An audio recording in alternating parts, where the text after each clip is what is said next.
Welcome to the Vodcast. My name is Jason von Berg. A lovely winter's morning sitting here with Gerry Rantseli Elsdon. Thank you. How are you today? You got my name right, and it is a beautiful morning. So, thank you very much for joining me on the Vodcast. A pleasure. Big Brother's coming back. Yes. Back in 2001, you presented the show. That's right. So you kind of pioneered what it has become today. Well, you know, I really did feel at the time that I was part of history in the making. It was the first ever reality show for South Africa. It was the first ever 24/7 reality show for the continent. And so that made it ultra special for Mark Pilgrim and I.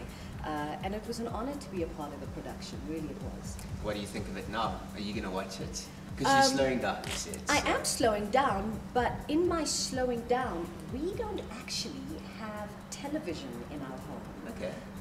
Just as a rule. And so I'll probably catch it from time to time when I'm traveling, which is quite a bit. But no, at home we don't have the medium, so we will be watching you on our laptop. Okay. And me. Good stuff. Well, you know, that's how the industry is progressing. It's That's going right. online. So welcome to the online space. Yeah. You've done presenting, you're busy, you're still busy doing a lot of MC work and businesses. Yes. So what are your current projects at the moment? Yikes. Well, I've got time, by the way. Oh, Miss Fashion TV is one of my bigger projects.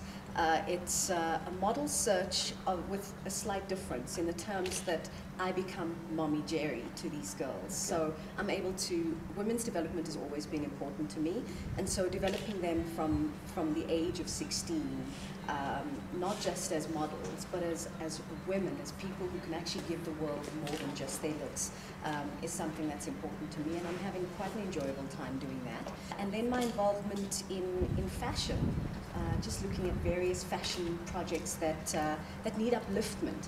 A large part of my life, I've realized, is not so much commercial, but it is how commercial can meet community. And that's where I find my work to be the most fulfilling. And so I've decided at this point in my career that I would make that my career, having what is so glamorous and so beautiful in my life meet what is sometimes not so glamorous, which is our needs in our society. In addition to the fashion and the community, fashion community work that you're doing, you also have a lot of social commitments that you're involved in as well. I do.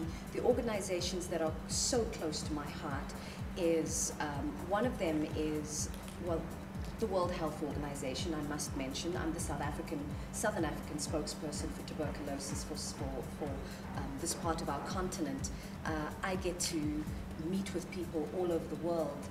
I get to speak at lung conferences. I once had, in 2001, while I was doing Big Brother, I was struck with TB. And no one knew until I exposed it to the media. And the stigma that came with it, even for me, I thought, hey, I'm the media sweetheart, it shouldn't be so hard for me. It did impact me. And I just thought, my people need a voice. People with tuberculosis need a voice, and I chose to be that voice.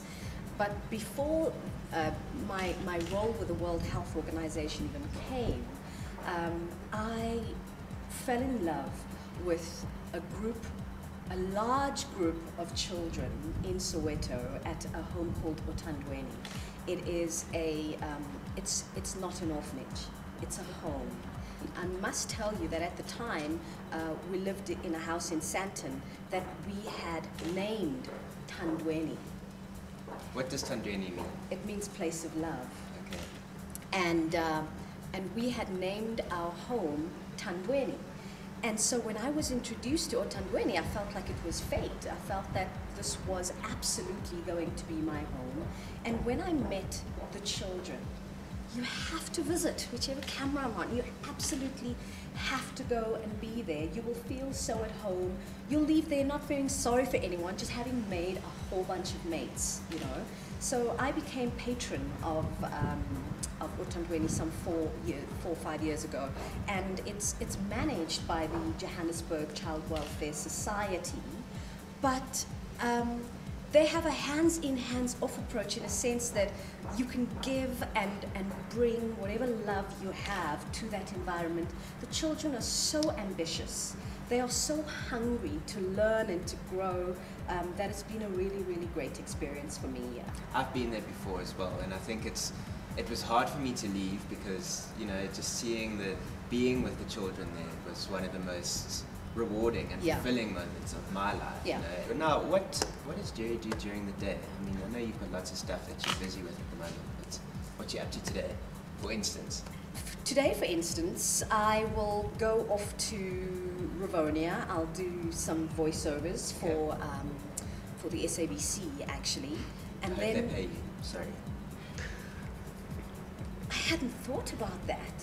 I better tell my office to check that booking again. Anyway, so I go and I do some voiceovers, and then I rush all the way across town to Emperor's Palace to put in a new business proposal to them, because I'm always coming up with a bright idea, and I'm always leaving someone with a proposal.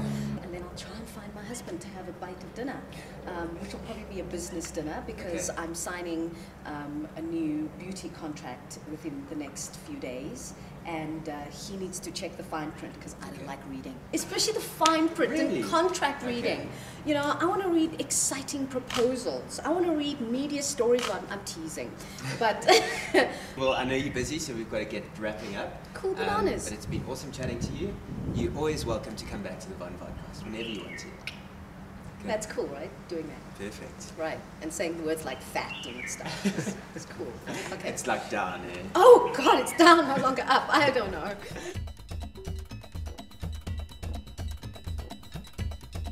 Hi, I'm Gerry Rantseli Elsdon, and you're watching the Vodcast.